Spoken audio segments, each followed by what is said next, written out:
এটা হচ্ছে আমার আজকের রাত্রে নাইট ফিট। তো কেমন লাগছে তোমরা জাস্ট বলো। এখানে একটা আছে একটা ওয়াসকোট আর তার সাথে পাঞ্জাবি আছে। এটা হচ্ছে হালকা পাঞ্জাবি, তার মধ্যে এই ওয়াসকোটটা কেমন লাগছে জাস্ট বলো।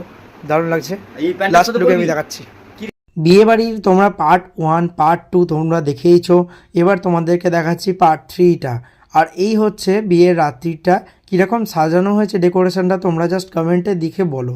আর দেখো ভিডিওটা কীরকম লাগছে। এটা ঢোকার পরই করা হয়েছে। এই যে বাঁদিকে পড়ে যাচ্ছে বর আসন, বর আসনের ঠিক পাশে পড়ে যাচ্ছে ওখানে কোণে বসার জায়গা।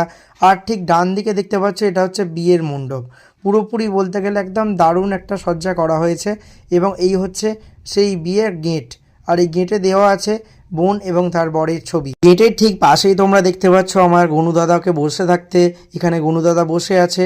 দেন সকল আত্মীয় স্বজনরা আসছে, স্টলে স্টলে ভিড় করছে।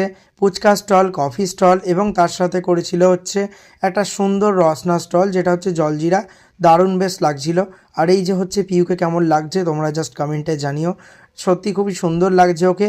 তারপর দেখলাম আমার গনু দাদাকে সাজানো হয়নি, তাই আমি হেমন্তকে বলে তাড়াতাড়ি ফুলের মালা এবং ফুল নিয়ে চলে এলাম আমার গনু দাদাকে সাজানোর জন্য। এখন চলছে আমার গনু দাদাকে সাজানোর কাজ।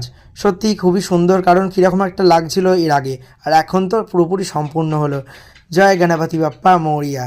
তো তারপরে দেখলাম বরের গাড়ি এসে হাজির, বর প্রায় চলে এসেছে। তারপরে ঠিক দাদা বলল যেহেতু বর এসে গেছে তোরা গিয়ে জাস্ট বাজিগুলো ফাটিয়ে ফেল। তারপর আমরা চলে গেলাম ওপরে সেলগুলো ফাটানোর জন্য।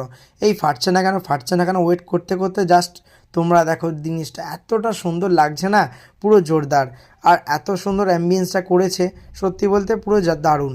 আর এই যে বরের গাড়ি, আস্তে আস্তে বর পদার্পণ করছে ভূমিতে, কারণ তিনি ছিলেন গাড়িতে। তারপর এবার আস্তে আস্তে আমরা সকল বাজিগুলো ফাটানো হচ্ছে। তারপরেই